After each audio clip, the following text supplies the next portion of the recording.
నా పేరు ఆనంద్ కుమార్. నేను పుట్టి పెరిగి నేనే. అవునా? మాది పక్క కాంగ్రెస్ అన్న. మాది పక్క కాంగ్రెస్. మాది నేను టెంపుల్ చైర్మన్ ఇలా. పక్క కాంగ్రెస్ బంపర్ మెజారిటీతో గెలుస్తాడు నవీన్ యాదవ్ అన్న. నవీన్ అన్న ఏవన్నీ వేస్ట్ మాటలు అన్ని, అవన్నీ వేస్ట్ మాటలు. ఆయన అన్న వాళ్ళు పూర్వం ఉండొచ్చు. నవీన్ అన్న ఎంత మంచోడు అంటే చాలా మందికి హెల్ప్ చేస్తాడు ఆయన. వాళ్ళు ఉండొచ్చు వాళ్ళ ఇంట్లో, కానీ నవీన్ అన్న మాత్రం అట్లా ఉండాలి. మంచి ఎడ్యుకేటెడ్ నవీన్ అన్న. ప్రతి కార్యకర్తకు మంచి సంజాంచి వింటాడు ఆయన.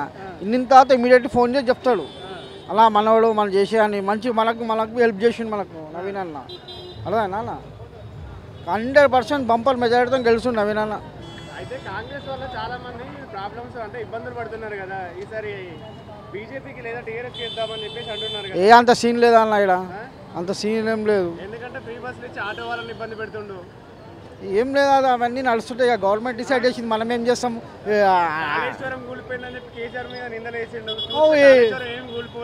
కొంచెం కూలిపోయింది కానీ కేసీఆర్ చెప్పిండు కాదు.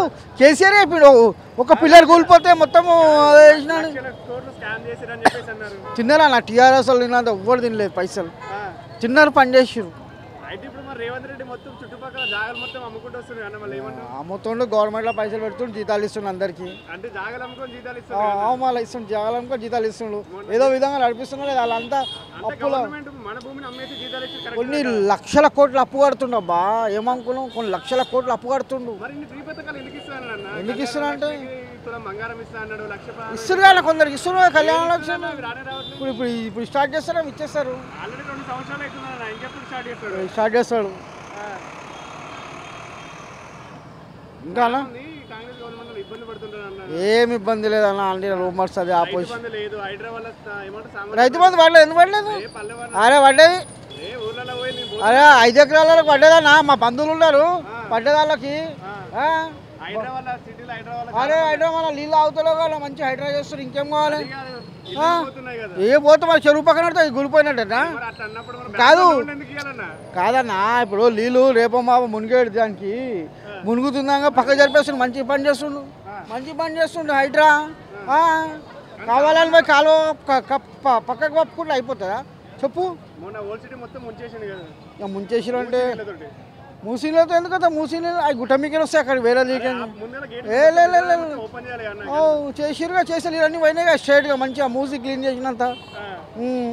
మూసీ ఇగో ఇప్పుడు అప్పుడే నవాబు కట్టిండు మూసీ నది. అంటే ఎంత ఏముండొచ్చు కట్టొచ్చు.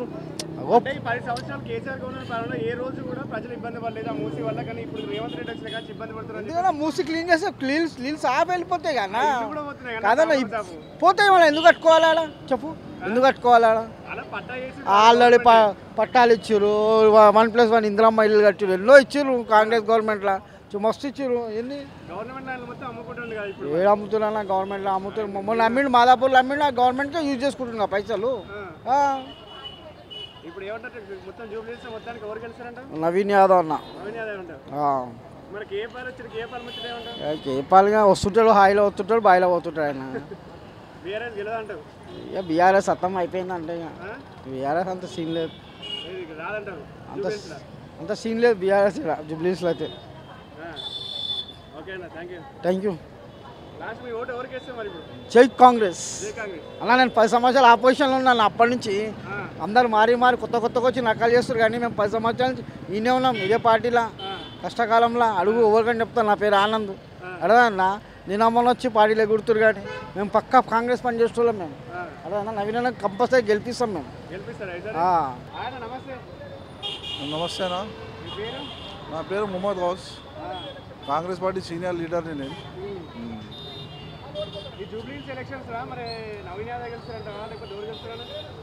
నవీన్ యాదవ్నే గెలుస్తాడు. ఎందుకంటే ఆయన ఇక్కడ పక్క లోకల్. ఇప్పటి నుంచి కాదు, ఆయన ఎన్ని సంవత్సరాలు, ఎన్ని డికేట్స్ ఉంది, 2 డికేట్స్ ఉంది ఇక్కడ ప్రజాసేవ చేస్తున్నాడు ఆయన చాలా మంచి మనిషి. ఏం రూమర్స్ వస్తున్నాయి?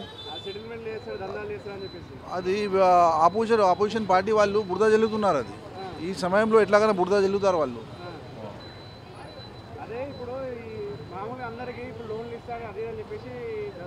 దండాలు ఇస్తారని చెప్పేసి టాక్ వచ్చింది. అది టాక్ వస్తుంది కానీ బురద జల్లుతున్న ఆపోజిషన్ పడి దాని గురించి ఏం లేదు, అది అసలు ఏం లేదు. ఆయన చాలా మంచి వ్యక్తి. ఆయన నేను ఒక మైనారిటీ అయ్యి ఒక బీసీ క్యాండిడేట్ హిందూ క్యాండిడేట్ని నేను తారీఫ్ చేస్తున్నాను అంటే అర్థం చేసుకోవాలి మీరు ఆయన గురించి.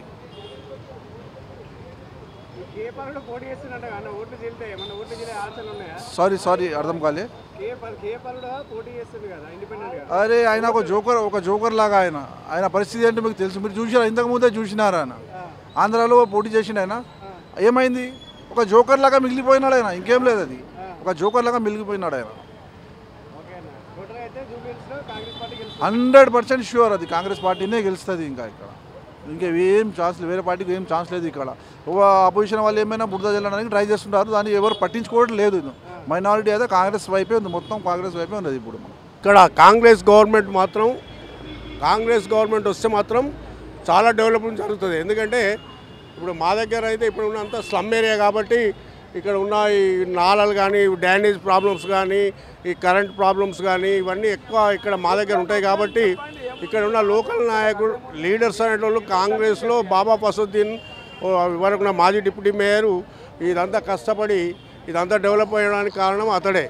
దానివల్ల మళ్ళీ ఇప్పుడు అతడే కాంగ్రెస్లో ఉన్నాడు కాబట్టి ఇప్పటికీ కొన్ని వర్క్స్లో స్టార్ట్ అయినాయి. రోడ్లు, డ్యానేజ్ పైప్ లైన్స్ కానీ ఇవన్నీ స్టార్ట్ చేసుకుంటూ మళ్ళీ ఏంటంటే ఈ కాంగ్రెస్ గవర్నమెంట్ వస్తే ఏం లాభం అంటే ఇప్పుడు ఇద్దామంటే డబ్బులు ఆడ సరైన టైంకి అందుబాటులో లేవు కాబట్టి ఆగిపోయారు. కానీ ఇప్పుడు సన్న బియ్యం ఇచ్చారు, ఇప్పుడు బస్ ఫ్రీ, గ్యాస్ 500ది, ఇప్పుడు 200 యూనిట్ కరెంట్ ఫ్రీ, ఇప్పుడు అన్నీ ఇచ్చుకుంటూ పోకుంటూ ఏంటంటే ఇటు మళ్ళీ ఒకటే కాకుండా డెవలపింగ్ కూడా చూసుకోవాలి.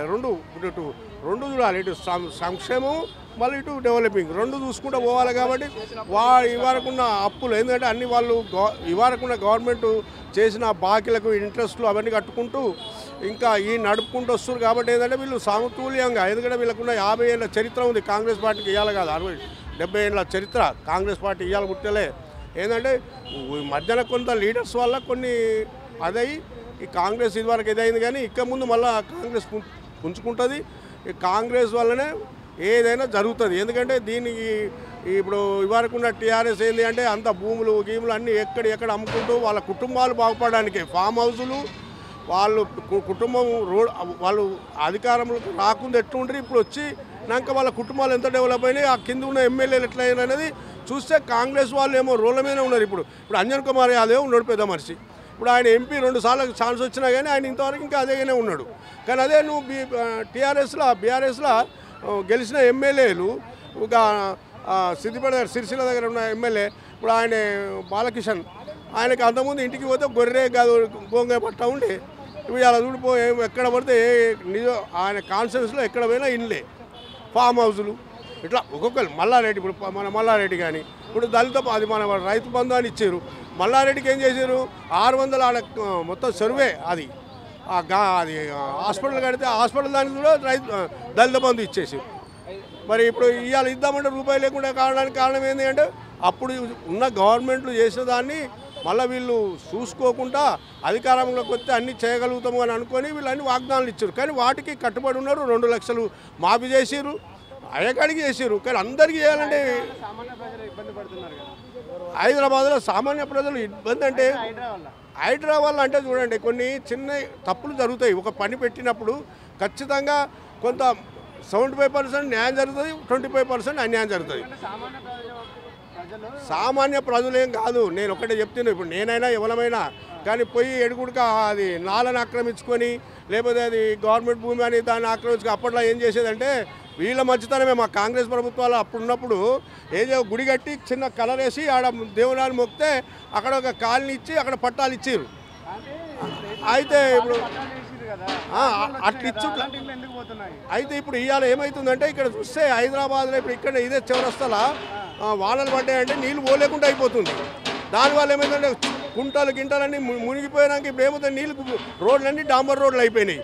దానివల్ల ఇప్పుడు ఇదవుతుంది. కాబట్టి ఇప్పుడు మేల్కొంది గవర్నమెంట్, ఇప్పుడు ఉన్న నాయకులుగా మేల్కొని ఈ హైడ్రాలు పెట్టి ఆ మోరీల మీద ఇవన్నీ సాగు చేయడానికి ఈ హైడ్రా కానీ ఏవో మన పేద పబ్లిక్ను నష్టం చేయాలని కానీ ఇదనేది లేదు.